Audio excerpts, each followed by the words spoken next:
Praise the Lord. Ang pinakamataas na pagpupuri, pagluwalhati, at pagsamba ay para sa ating pinakamahal na Panginoon Hesus po lamang. Dubling paggalang, pagrespeto at patuloy na pag-aalala sa mga ginituang turo at aral ng ating dearly beloved Honorable Pastor Wildy Estrada Almeda and beloved Honorable Assistant Pastor Lena C. Almeda. Greetings to all beloved Almeda family at sa lahat ng mga beloved preacher, beloved workers, and beloved brethren. Nagpapasalamat po ako sa ating pinakamamahal na Panginoon Hesus dahil nagpapasalamat po ako sa ating pinakamahal na Panginoon dahil kalooban na rin po talaga magpasalamat sa araw na ito. Hallelujah.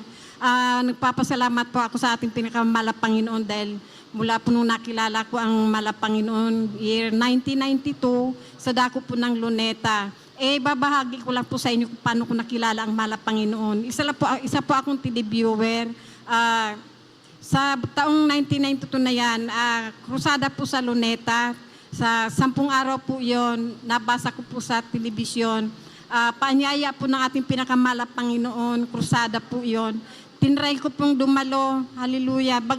Pagdating ko pa lang po sa Luneta, tunay mga minamahal, nandun pa lang po ako sa may bandang harapan, yung may kalabaw doon, para po akong inaangat sa lupa. Hindi po ako nakatungtong sa lupa, kiramdam ko. Hallelujah. Sinalubong po ako nung napakalamig na hangin, malamig. Hallelujah. Kakaiba po talaga yung naramdaman ko na yun. Sabi ko, ito na siguro totoo. Tunay mga minamahal, galing po ako sa malaking dambuhalang relihiyon. Nag-aral din po ako ng high school sa Catholic Church. Halida ko ng Bicol. Hallelujah. Kaya nagpapasalamat ako sa mahal na Panginoon dahil hindi man po sa karamdaman ako tinawag na mahal na Panginoon. Inango ako ng mahal na Panginoon sa maling turo. Hallelujah. Yes, sa pagsamba sa mga Diyos-Diyusan, tunay mga minamahal.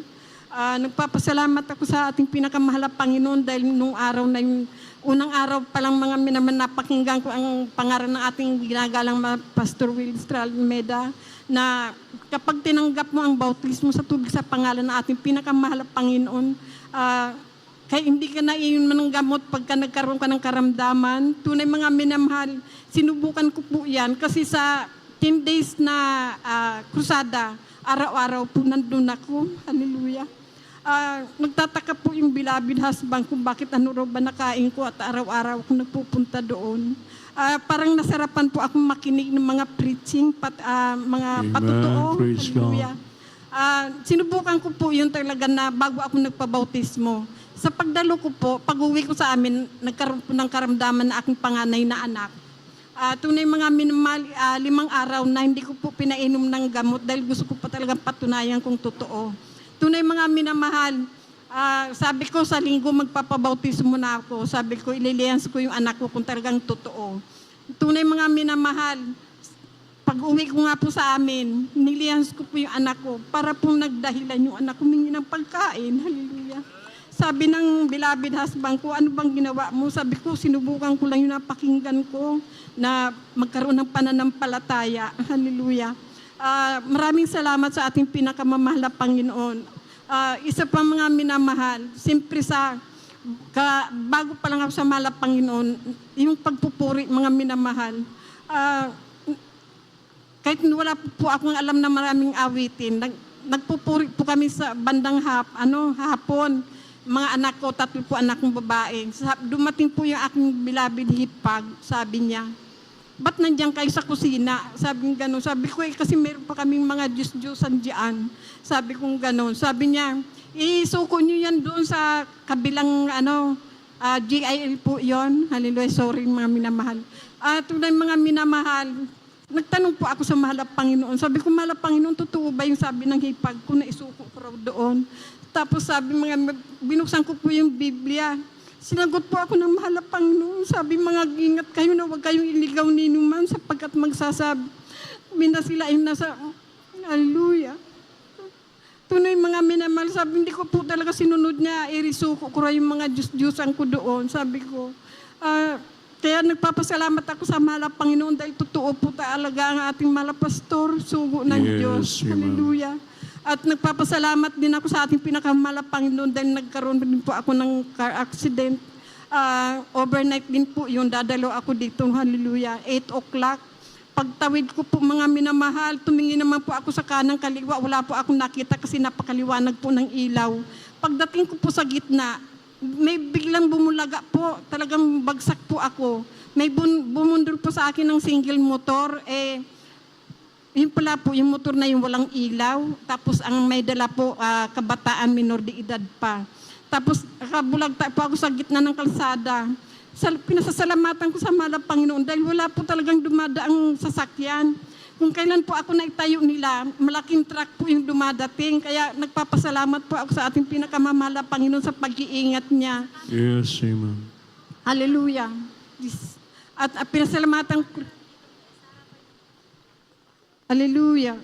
At pinasalamatan ko sa ating pinakamamahal na Panginoon dahil sa kagalingan ng aming karamdaman, pagbabago ng aming buhay.